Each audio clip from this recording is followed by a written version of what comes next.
بسم اللہ الرحمن الرحیم۔ السلام علیکم ورحمۃ اللہ وبرکاتہ۔ حضرت ابن عباس رضی اللہ عنہ سے مروی ہے کہ رسول اکرم صلی اللہ علیہ وسلم نے فرمایا، جو جمعہ کے بعد 100 مرتبہ سبحان اللہ العظیم و بحمدہ پڑھے گا، اس کے 1 لاکھ اور اس کے والدین کے 24,000 گناہ معاف ہو جائیں گے۔ حضرت عبداللہ بن عمر رضی اللہ عنہما روایت کرتے ہیں کہ ایک شخص حضرت صلی اللہ علیہ وسلم کی خدمت میں حاضر ہوا اور اپنی تنگ دستی کا شکوہ کرنے لگا، تو آپ صلی اللہ علیہ وسلم نے اس آدمی سے فرمایا، کیا تمہیں وہ تسبیح بھول گئی ہے جو ملائکہ کی تسبیح ہے، تمام مخلوقات کی تسبیح ہے، اسی کے ذریعے سب کو رزق دیا جاتا ہے۔ حضرت عبداللہ بن عمر رضی اللہ عنہما نے عرض کیا، یا رسول اللہ صلی اللہ علیہ وسلم، وہ کون سی تسبیح ہے؟ آپ پہلے ٹیک لگا کر تشریف فرما تھے تو آپ سیدھے ہو کر بیٹھ گئے اور آپ نے فرمایا، اے ابن عمر، صبح صادق کے طلوع ہونے کے بعد سے لے کر نماز فجر تک کے درمیان یہ کلمات سبحان اللہ و بحمدہ، سبحان اللہ العظیم، استغفر اللہ 100 مرتبہ پڑھ لو تو دنیا تمہارے پاس ناک رگڑتی ہوئی آئے گی، اور اللہ تعالیٰ ہر اس کلمہ کے بدلے جو تم کہو گے ایک فرشتہ پیدا فرمائیں گے جو قیامت تک تسبیح بیان کرتا رہے گا اور اس کا ثواب تمہیں ملے گا۔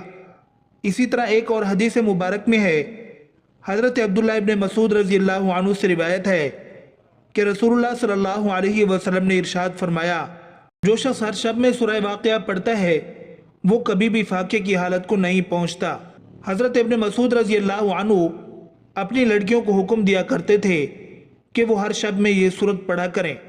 ان دونوں روایتوں کو بیہقی نے شعب الایمان میں نقل کیا ہے۔ مغرب اور عشاء کے درمیان یہ سورت پڑھنی چاہیے۔ نماز جمعہ کے فوراً بعد اول و آخر 3 بار درود شریف پڑھ کر 70 بار المعطی هو اللہ پڑھیں، مگر شرط یہ ہے کہ سلام پھیرنے کے بعد حالت نماز میں ہی بیٹھے رہیں اور کسی قسم کی کوئی گفتگو اور کسی دوسرے کام میں مصروف نہ ہوں، بلکہ اپنی توجہ اسی عمل کی جانب رکھیں، ورنہ عمل کی تاثیر ختم ہو جائے گی۔ پڑھ کر دعا کریں، یہ عمل ہر جمعہ کو مسلسل کریں، انشاءاللہ رزق کا معاملہ حل ہو جائے گا۔ اسی طرح حضرت جویریہ رضی اللہ عنہ بیان کرتی ہیں کہ حضور نبی اکرم صلی اللہ علیہ وسلم صبح کی نماز پڑھنے کے بعد صبح ہی ان کے پاس سے چلے گئے اور وہ اس وقت اپنی نماز کی جگہ پر بیٹھی تھیں، پھر آپ دن چڑھے تشریف لائے اور وہ وہیں بیٹھی ہوئی تھی۔ آپ صلی اللہ علیہ وسلم نے فرمایا، کیا جس وقت سے میں تم کو چھوڑ کر گیا ہوں تم اسی طرح بیٹھی ہوئی ہو؟ حضرت جویریہ رضی اللہ عنہ نے عرض کیا، جی۔ تو نبی اکرم صلی اللہ علیہ وسلم نے فرمایا، میں نے تمہارے بعد یعنی تم سے جدا ہونے کے بعد 4 ایسے کلمات 3 بار کہے ہیں کہ جو کچھ تم نے صبح سے اب تک پڑھا ہے، اگر اس کا ان کلمات کے ساتھ وزن کرو تو ان کلمات کا وزن زیادہ ہوگا۔ وہ کلمات یہ ہیں، سبحان اللہ و بحمدہ عدد خلقہ ورضا نفسہ وزنۃ عرشہ ومداد کلماتہ۔ اللہ کی حمد اور تسبیح ہے اس کی مخلوق کی عدد، اس کی رضا، اس کے عرش کے وزن اور اس کے کلمات کی سیاہی کے برابر۔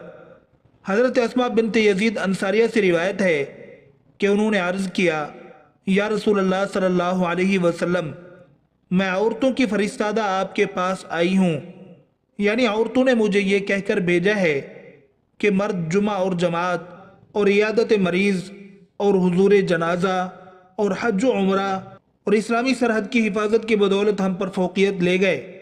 آپ صلی اللہ علیہ وسلم نے فرمایا، تو واپس جا اور عورتوں کو خبر کر دے کہ تمہارا اپنے شوہر کے لیے بناؤ سنگار کرنا یا حق شوہری ادا کرنا اور شوہر کی رضامندی کا لحاظ رکھنا اور شوہر کے موافق مرضی کا اتباع کرنا، یہ سب ان اعمال کے برابر ہے۔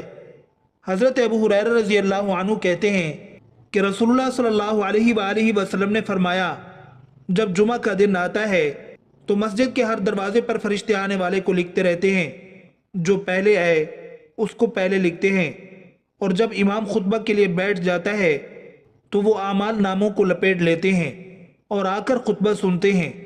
جلدی آنے والا اس شخص کی طرح ہے جو اللہ تعالیٰ کی راہ میں ایک اونٹ صدقہ کرتا ہے اس کے بعد آنے والا اس شخص کی طرح ہے جو ایک گائے صدقہ کرتا ہے، اس کے بعد والا اس شخص کی مثل ہے جو مینڈھا صدقہ کرے، پھر اس کی مثل ہے جو مرغی صدقہ کرے، پھر اس کی مثل ہے جو انڈا صدقہ کرے۔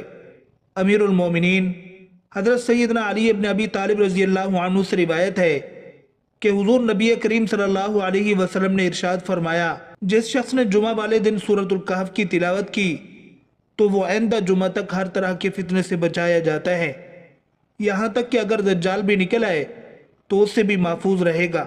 اسی طرح حدیث مبارکہ میں آتا ہے کہ جس شخص نے سورہ کہف کی پہلی 10 آیتیں حفظ کر لیں اور پابندی سے پڑھتا رہا وہ دجال کے فتنے سے بچا دیا جائے گا۔ اسی طرح آخری 10 آیتوں کے متعلق بھی روایت آتی ہے، اور اسی طرح ایک روایت میں یہ بھی آتا ہے کہ جو شخص سورہ کہف کی پہلی 3 آیتیں پڑھتا رہے گا وہ بھی دجال کے فتنے سے محفوظ رہے گا۔ جمعہ کے روز کثرت کے ساتھ حضور نبی کریم صلی اللہ علیہ وسلم کی ذات گرامی پر درود شریف پڑھنا چاہیے۔ آپ صلی اللہ علیہ وسلم نے ارشاد فرمایا، جمعہ کے دن کثرت کے ساتھ مجھ پر درود شریف پڑھا کرو۔ جو کوئی مجھ پر جمعہ کے دن درود شریف پڑھتا ہے میرے سامنے اس کا درود شریف پیش کیا جاتا ہے۔ درود شریف چاہے دن کو پڑھا جائے یا رات کو، ثواب برابر ہے۔ چنانچہ آپ صلی اللہ علیہ وسلم نے ارشاد فرمایا، جمعہ کے دن اور رات کو مجھ پر کثرت سے درود پڑھا کرو، کیونکہ جس نے مجھ پر ایک مرتبہ درود شریف پڑھا اللہ تعالیٰ اس پر 10 رحمتیں نازل فرماتے ہیں۔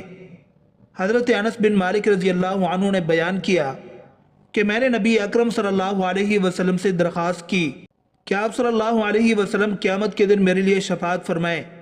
آپ صلی اللہ علیہ وسلم نے فرمایا، ضرور کروں گا۔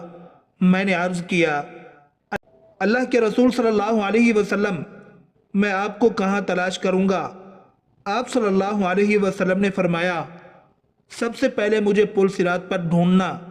میں نے عرض کیا، اگر پل صراط پر آپ سے ملاقات نہ ہو سکے تو فرمایا تو اس کے بعد میزان کے پاس ڈھونڈنا۔